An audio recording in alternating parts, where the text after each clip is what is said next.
to be like them. They had courage, imagination, and no problem ever stood in their way for long. You know, in the end, when we actually did send men into space, it turned out that those were exactly the qualities it took.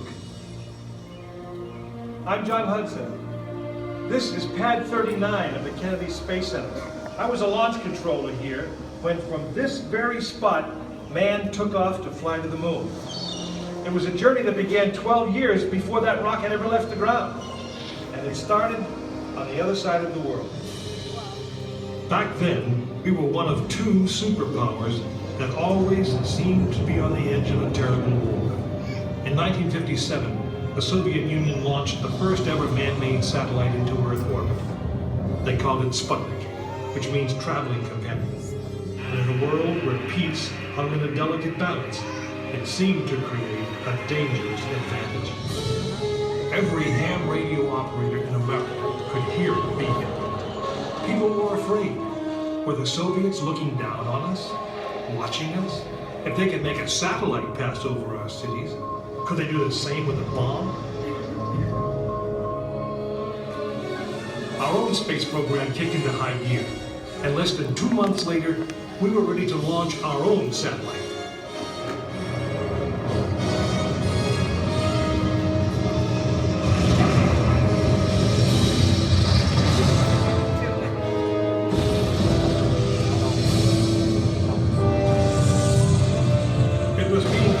Space race, and we were running a distant second. In 1961, we fell even further behind. Soviet cosmonaut Yuri Gagarin became the first man into space, circling the world in just 89 minutes. We had our own astronauts, and they were eager and ready to take the big ride. But our manned space program couldn't seem to get off the ground. We stuck with it, and on May 5th, 1961, things finally started going right. Astronaut Alan Shepard took his ship Freedom 7 6.5 miles into space. America had its first space hero. Just a few days later, our space program received a new challenge. But this one did not come from the Soviet Union. It came from our young president. In one inspiring moment, he changed the mission. From one based in fear of the present to one of hope for the future. But why, some say, the moon? Why choose this as our goal? And they may well ask, why climb the highest mountain? Why, 35 years ago, fly the Atlantic? Why does Grice play Texas? We choose to go to the moon.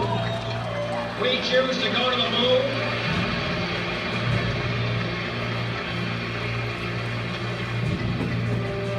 Choose to go to the moon in this decade and do the other thing, not because they are easy, but because they are hard. We hadn't been more than 16 minutes into space, and now we were going to the moon. We would have to design a rocket the size of a 36-story office building, put it together with the precision of a microscope, and accelerate it to the speed of a bullet. Then we would have to guide it to a moving target 250,000 miles away.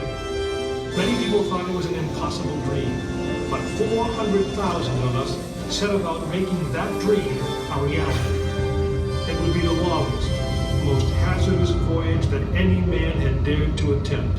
But step by step, mission by mission, we orbited the Earth, perfecting the skills and technologies we would need on this incredible journey. Our astronauts practiced maneuvering, docking, and the 1,000 other tasks that would comprise the moon mission. We created new alloys, lighter and stronger than anything seen before. We designed communication systems that would be reliable over the vast distances. And behind it all, we tried to perfect the rocket that would be powerful enough to punch out of Earth orbit and take us to the moon.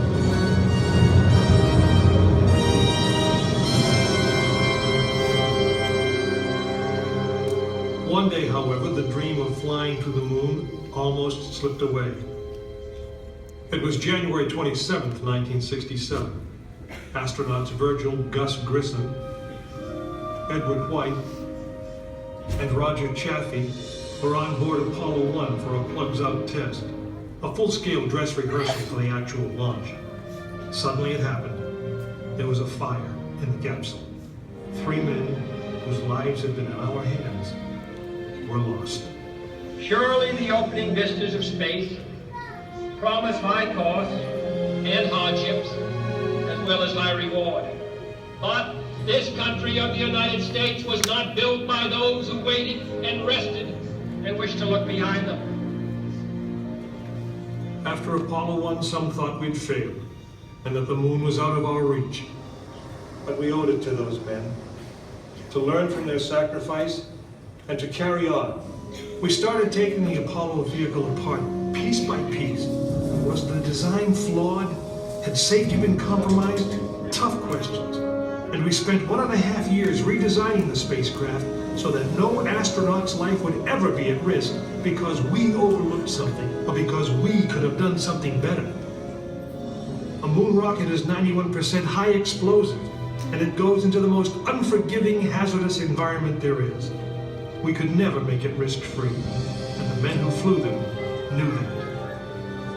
We didn't send men into space again until Apollo 7 orbited the Earth testing some of the new designs. When everything worked perfectly, the decision was made. The next mission would travel to the moon. It was mankind's destiny to leave the shores of our planet behind and strike out across the vast ocean of space. In the great span of our history, now was the time that we could. Now was the time that we would. We stood on the eve of the longest, most dangerous journey that any man had ever undertaken. And it would be taken by Frank Borman, James Lovell, and William Anders, the crew of Apollo 8. Through those doors, you'll find the firing room, launch control, just as it was on December 21st, 1968. Please gather all of your belongings. Take small children by the hand.